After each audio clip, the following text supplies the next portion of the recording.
referring to the 10 days of the Hajj. Right? Ibn Kathir, one of the great scholars of exegesis, of tafsir, he says that on the authority of Ibn Abbas,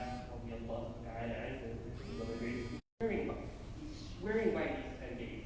And to be honest, this in and of itself is enough for us to understand the virtue of these 10 days. That Allah does not swear by anything except if it is of greatness and of great virtue with Allah. Right? So back to the Quran, even with the hadith of Jabir radiallahu ta'ala anhu, on the authority of Jabir ibn Abdullah radiallahu ta'ala anhu, that the Prophet sallallahu alayhi wa sallam said that أفضل أيام الدنيا أيام العشر.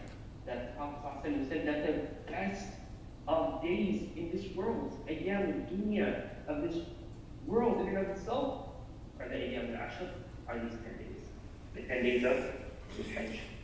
And then we have the hadith of the Prophet ﷺ on the authority of Ibn Abbas, narrated in the Bukhari and in the Muslim, and then on different narrations of the same hadith from Nasa'i and other narrations, that the Prophet ﷺ said, "Man in ayyam al-amal," that there are no other days of amal, of action, of deeds, of action, as-salih, righteous action, فيهن أحب إلى الله من هذه الأيام العشر.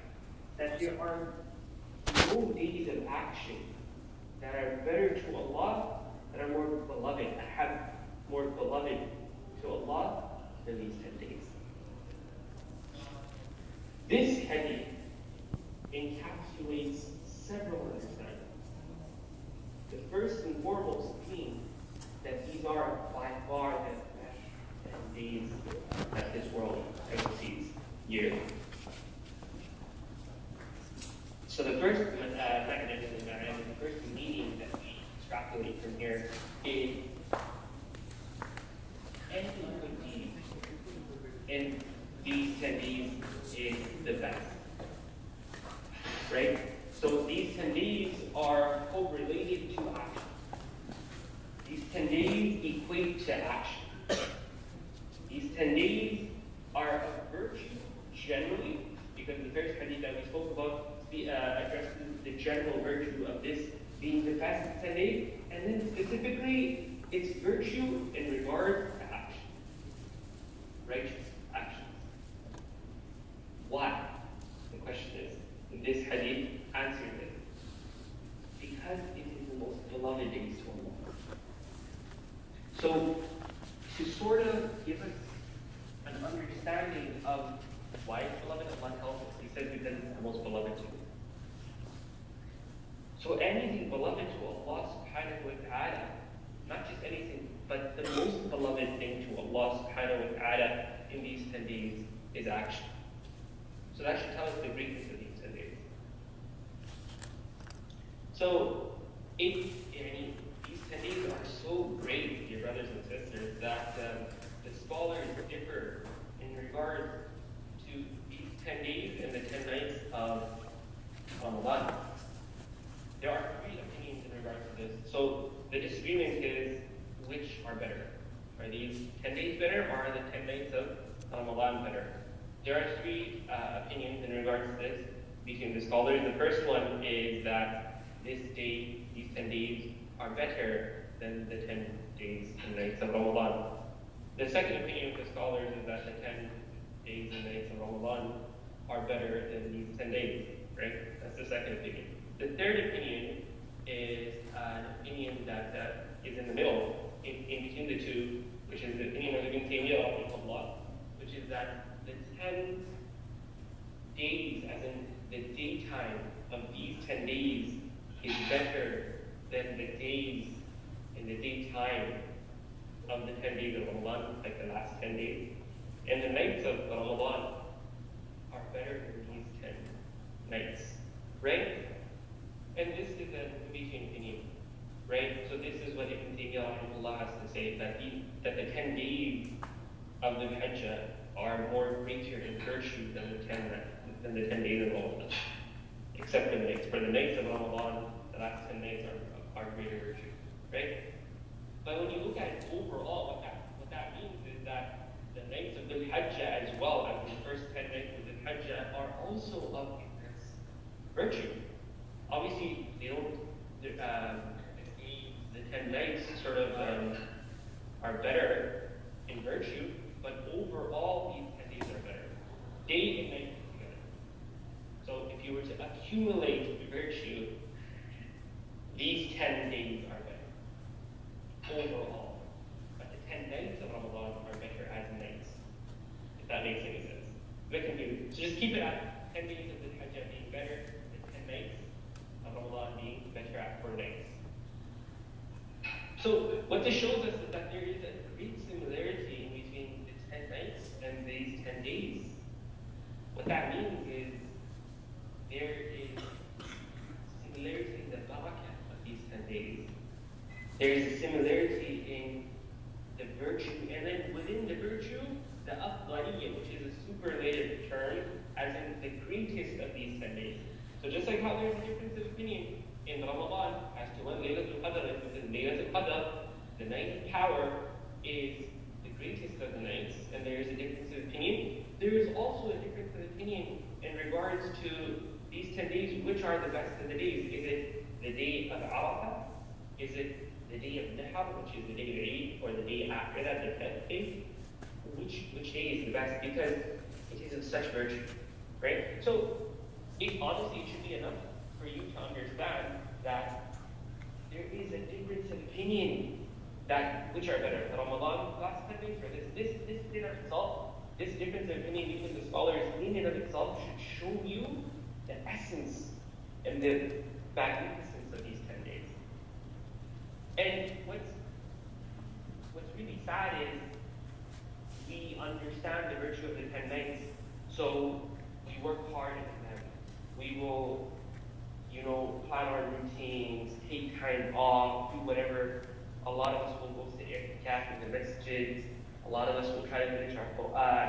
A lot of us will give sadaqah. A lot of us will do our best in these last 10 nights. Because naturally, you understand the virtue, but most people sadly don't appreciate or understand the virtue of these 10 days. That Allah blesses us with the best of time in the last 10 nights. And then, right after, by a month and a half, Allah gives us these 10 days, which are the best 10 days in the world. The reason, so again, you can sit here till tomorrow talking about the virtue of these 10 days to be very frank, right? But briefly as to why these 10 days have virtue, then some scholars have spoken to this, and Ibn Hajjah, rahimahullah, the one who wrote the Magnus Opus, as in the explanation of the Magnus Opus of the Bukhari, he explains as to why there's virtue to these 10 days. The reason being that nowhere, no other time and no other place gathers every single concept of ibadah the way these 10 nights can. These 10 days do. Right? So in these 10 days, you manage to read the Shahada, which is dhikr effectively. So, La ilaha illallah, Muhammad Rasulullah, and dhikr, which is supplication, and the remembrance of Allah subhanahu wa ta'ala. And then you manage, and then you pray. And then you can fast. And then you can give zakat, you can give sadaqah, or your zakat, whichever one. And on top of that, that's right. So, in these 10 days, you gather every single act of worship, every type of manifestation of submission to God in these 10 days. This is a primary reason for why these 10 days hold so much greatness and virtue. A second reason is that these 10 nights aren't specific to the ummah, to the nation of the Prophet sallallahu alaihi wasallam, or rather, these 10 days have been present in virtue within the ummah, within Islam, even before our nation, or the last, or the final revelation. We know that in the Quran, when Allah subhanahu wa ta'ala allowed Musa alayhi salam to meet Musa alayhi salam on the mount, right, of Dhu'al, on Mount Dhu'al, and Allah subhanahu wa ta'ala says, in regards to this, he says, وَوَعَدْنَا مُوسَى 30 لَيْلَةً وَأَتْمَمْنَاهَا بِعَشْرٍ فَتَمَّ مِيقَاتُ رَبِّهِ 40 لَيْلَةً. Allah subhanahu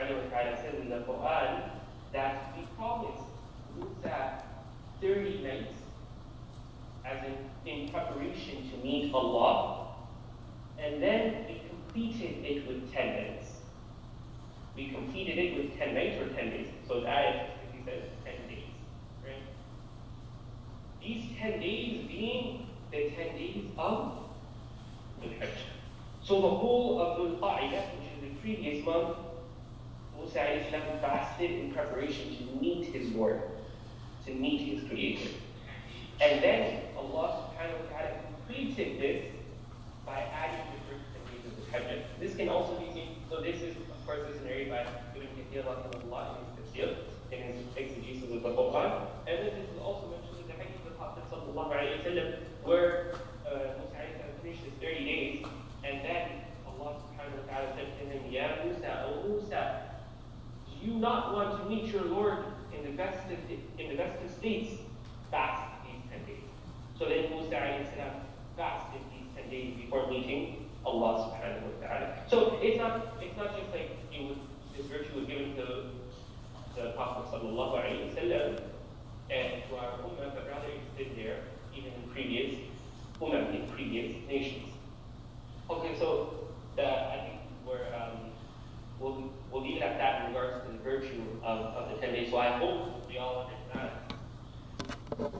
collectively at least, the virtue, the greatness of these 10 days, right? Like, you can't express it. You cannot. Why?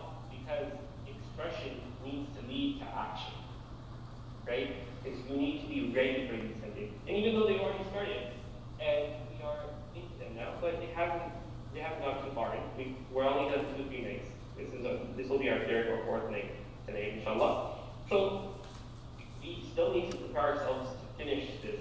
Just because we might have started off, or if some of us have started off a bit slow in the beginning, doesn't mean that we should pick ourselves up and finish with greatness, because these days really, truly deserve greatness, right? First thing being, dear brothers and sisters, that you need to schedule these days into your routine. You really need to schedule them. Just like how you scheduled the last 10 nights, and you made sure that you would go to the masjid, that you would pray Tarawih, that you would pray Qiyamul Layl, that you would read Quran, that you would make sure you gave Sadaqah. You need to make sure that you avail these 10 days. Schedule it. Don't let hours pass by of the day where you haven't scheduled, where you haven't made plans to do khayr, right? Now what this means is you shouldn't let it open. You shouldn't leave it open-ended, right? Because if you do that, then you won't come up with much.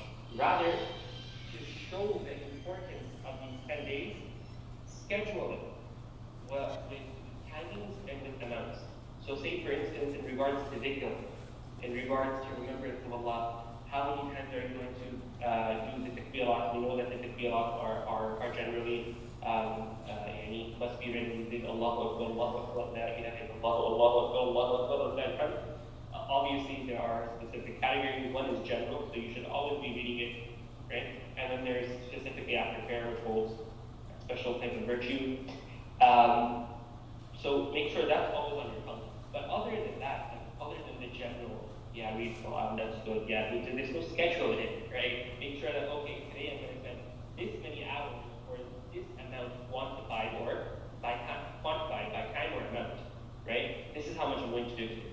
And when am I going to do it? Make sure you treat it with importance. Because if you know, these 10 days will cross by and you will not have truly achieved much, right? So, in regards to Noah, in regards to everything, and we will come to that inshallah, right? But I want to hone in on the fact that you need to make time, most importantly, and then schedule, right? Either by how much or by how much time.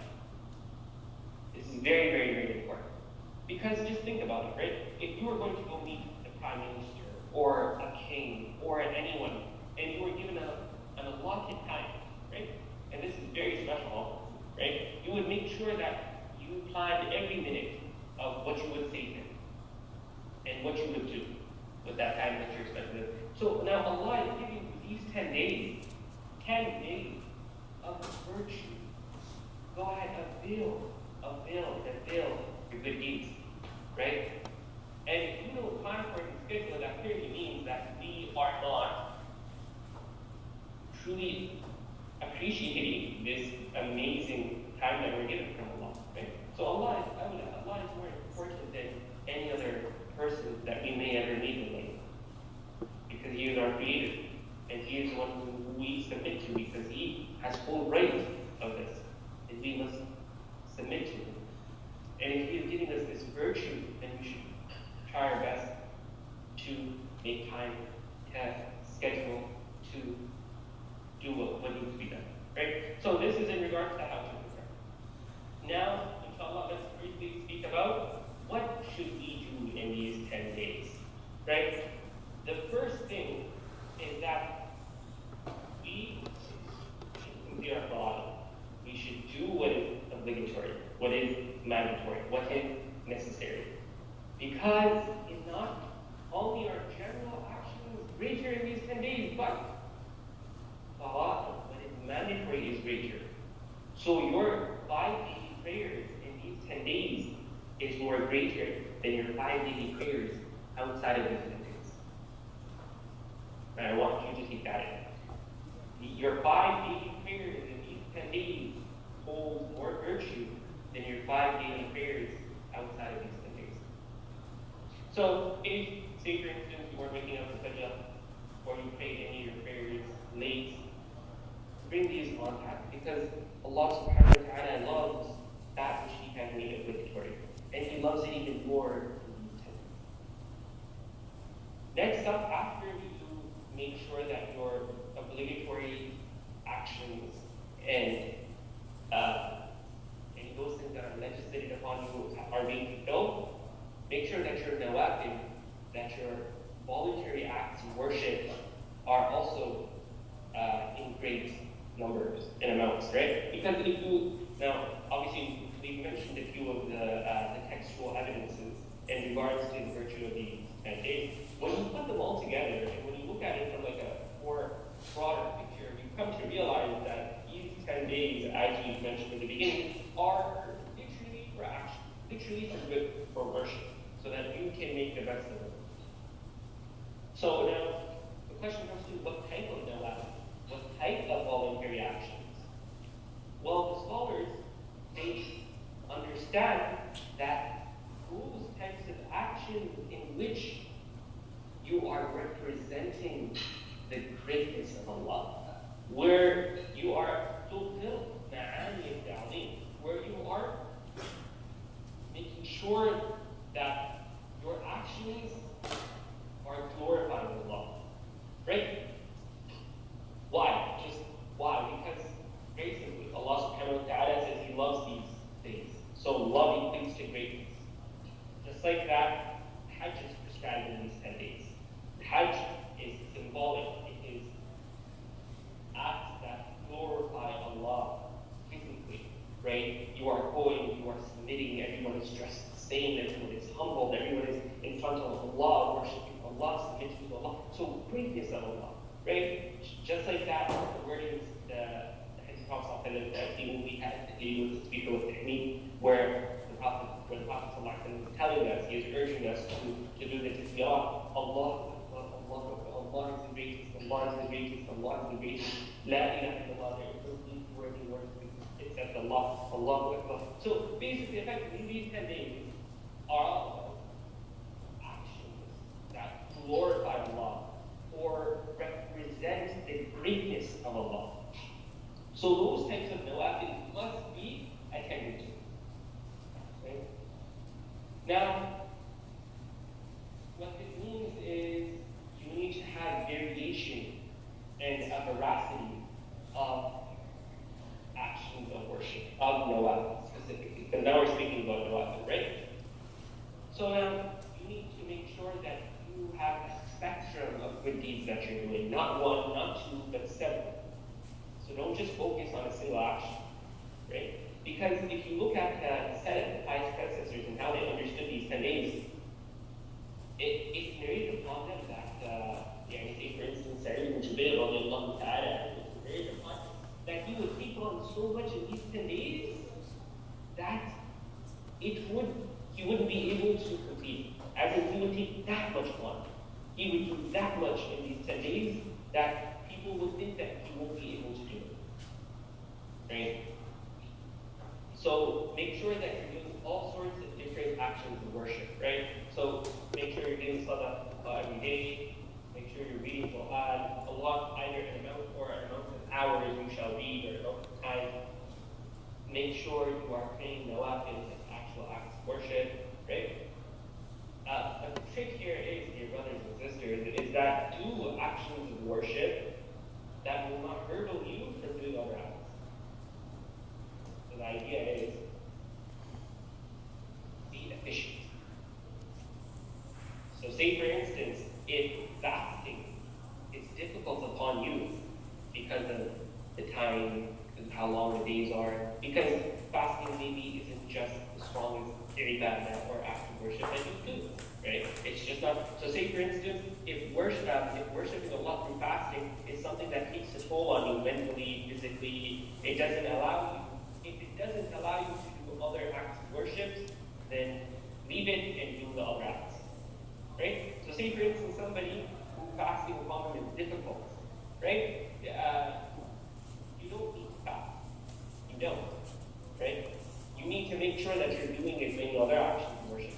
Because if it's hurdling you, if it's stopping you from worshiping Allah in other aspects, and because they're all voluntary, none of them are mandatory, they're all voluntary, so you're trying to be efficient, and you're trying to be smart in the way you're gathering from the peace with Allah, right? So, if say for instance, fasting makes it hard on you to read Quran, to pray, to do siyam, in the nawafil, the voluntary acts, then leave it, don't do it.